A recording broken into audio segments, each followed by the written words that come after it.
Event for you guys, isn't it? It is today. Yeah. Yeah. Puppet Robotics, right? Mm-hmm. Okay. So tell us, what do you do? What is Puppet? Yeah. Well, I'm a roboticist. I'm the founder and CEO at Puppet, and we're building a collaborative work platform for the built environment. Basically, think of it as a robot that you can send into places that are too hazardous that you don't want to send people. Are we talking about a robot as like a humanoid robot, or? No. It's more of a wheeled base, so you kind of think of it like a forklift, but instead of there being a basket on the top to put a person in, it's this kind of robotic payload that has two arms, a modular tool set, you can swap out different tools, and a camera system so you can actually see what's going on. Okay. What was the inspiration for that? The inspiration for it? Sorry, Gabe. Yeah, so it first started... Logistic planning. Yeah.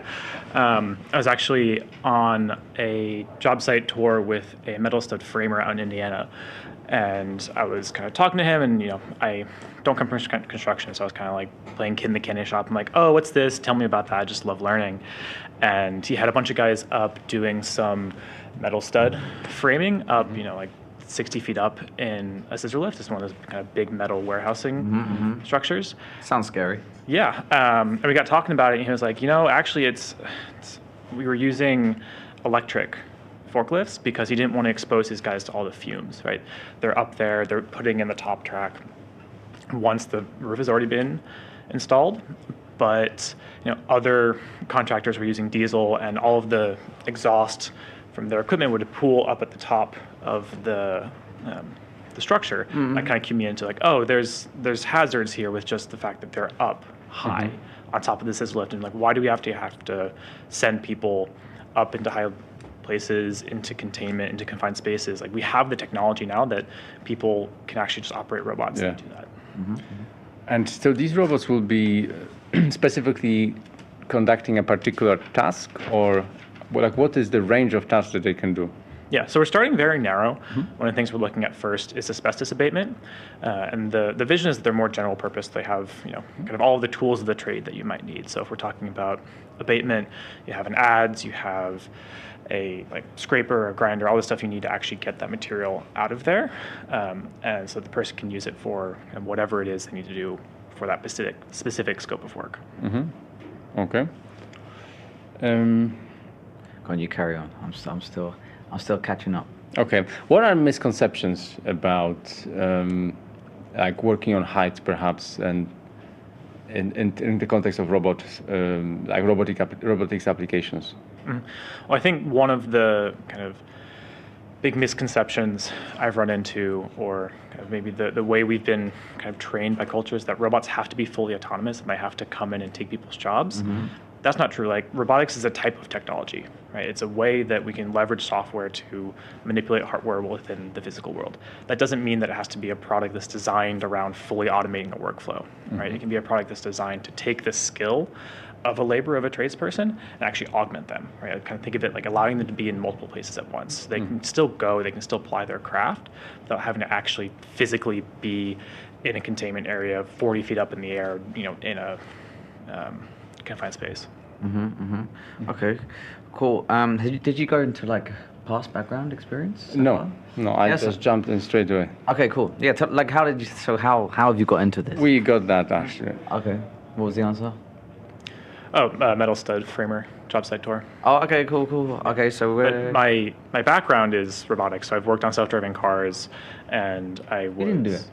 You didn't say that. Not that one. Okay, cool. Let's go. Carry on. Yeah. So I've worked on self-driving cars in the past. I built out the collision detection and response system at Cruise Automation, and I also worked on AI-enabled meal assembly robots previously, doing some of the first deployments of those into food manufacturing facilities.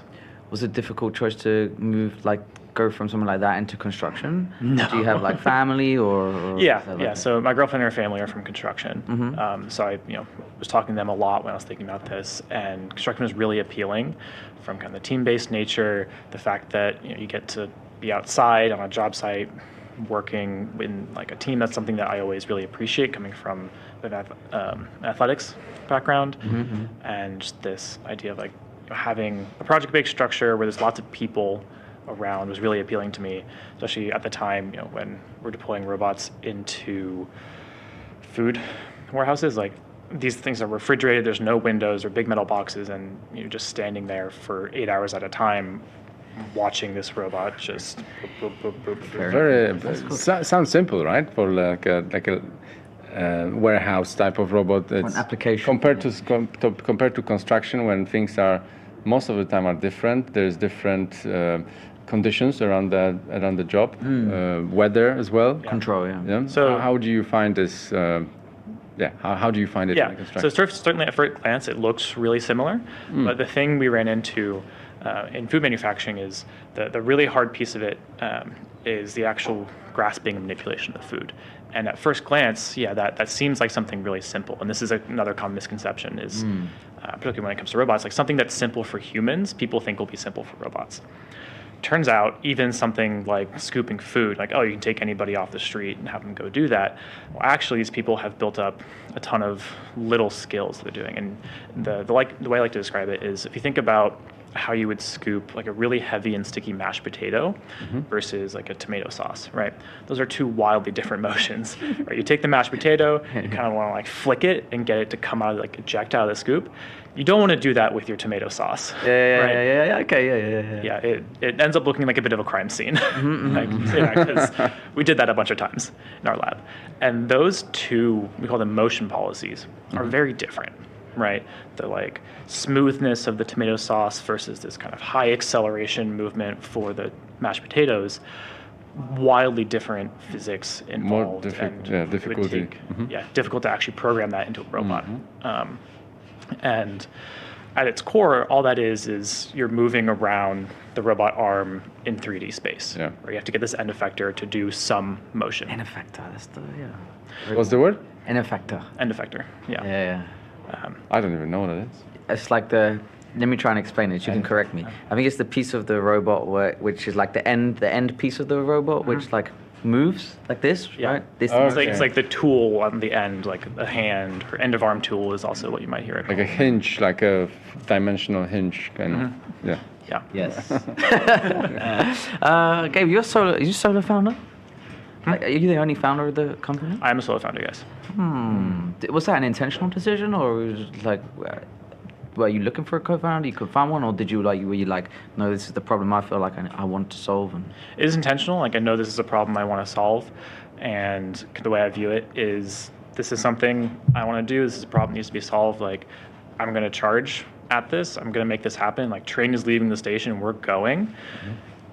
If and when I find a co-founder, that right person comes out, that's fantastic. Yeah. I'm going to bring them on, and they're going to be a 100%, over 100% value add, but it has to be the right person, right? That is such an important role that it's not something that I'm going to like wait and stall things out for, and I'm not going to like take anybody on that is even like 1% below the bar. yeah, I mean, you want another one of you, right, to do it with you. I don't know if I want another one of Well, you yeah, okay. necessarily. Maybe that's problematic. But Yeah. yeah, you get the idea, right? Certain features. Yeah. So how has Boost, like, what's your experience been with Boost? How has it helped you with where you are in the stage of your company right now? Yeah, Boost has been fantastic. So, obviously I'm not coming from construction, so the ability of Boost and the Suffolk Tech team to open up doors in the industry and basically say, hey, here's our whole Rolodex of contacts.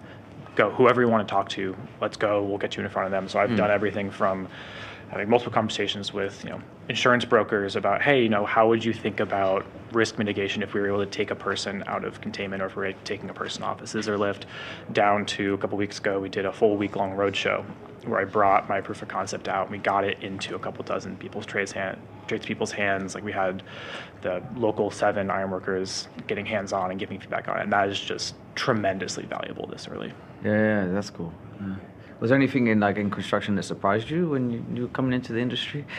Just one thing, please. I mean, as an outsider, I think the hazards and the danger of it, like you always kind of hear in the back, like, oh, construction's a dangerous industry, but actually starting to get into it and starting to learn about more of the statistics, it's really really So you maybe see more opportunities in, right, to expand from where you currently are, to tackle some of the other hazardous tasks. Yeah. So how are you thinking about next? Apart from you tackle outside of the current problem that you're tackling, how are you thinking about robotics within the construction more broadly? For me specifically, or For you specifically. Yeah, so we're taking an approach, I call it kind of a hybrid approach, right? Obviously, we're not full humanoid, right? I'm not trying to make this full general purpose thing with super articulating hands. But I do think you can't be entirely specialized either. I think you can't be like, oh, we're just going to do one specific drywall finishing, right? Because you end up getting stuck if you design your hardware for that. It's seen happen at multiple robotics companies where you purpose build all your hardware for this one trade or this one task, and then you struggle to expand beyond that. So we're kind of in the middle, right? We're solving it with modularity, where we have this general purpose. We're using collaborative robotic arms, so 7-degree freedom arms, and then you have modularity on the actual tools that get used. So that lets you do all these different motion plans that are specific to whatever task it is you need to do, but you can swap out for different scopes of work, do like asbestos abatement or concrete formwork or structural steel welding. You just change out the actual tool. Well, that's cool. So it becomes like a modular kind of concept. Yeah, you just click and plug and play. Cool. What are you All right, should we do the challenge? This one, last one. All right. What are you most focused on? The intelligence of this robot or mechanics of it? Yeah. So right now, what we're most focused on is the user interface, right? Okay. Because this is something for a tradesperson to use. We want to make sure that it is intuitive and simple. Not necessarily simple, like these people are really smart. It's intuitive for them. Yeah. So, I mean, they can just sit down and start using. There's It not cannot arc workload for them. Exactly. It has to be easier for them. Yeah. Cool. All right, Gabe, we have a little challenge. You have to draw your startup in 15 seconds. Don't draw the robot. Don't draw the robot. Think more like outside the box. We will time you. Okay. And there's a prize. No, there's no prize. It's Okay. just being a portfolio of fun stuff. 13, 12, 11, 10. No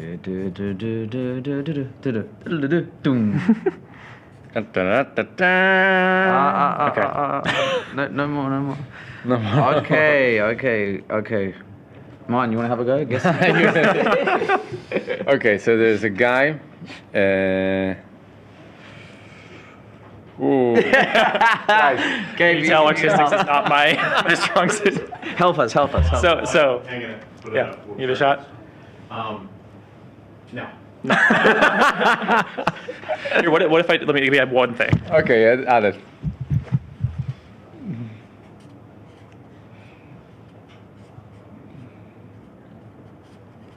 Does that help?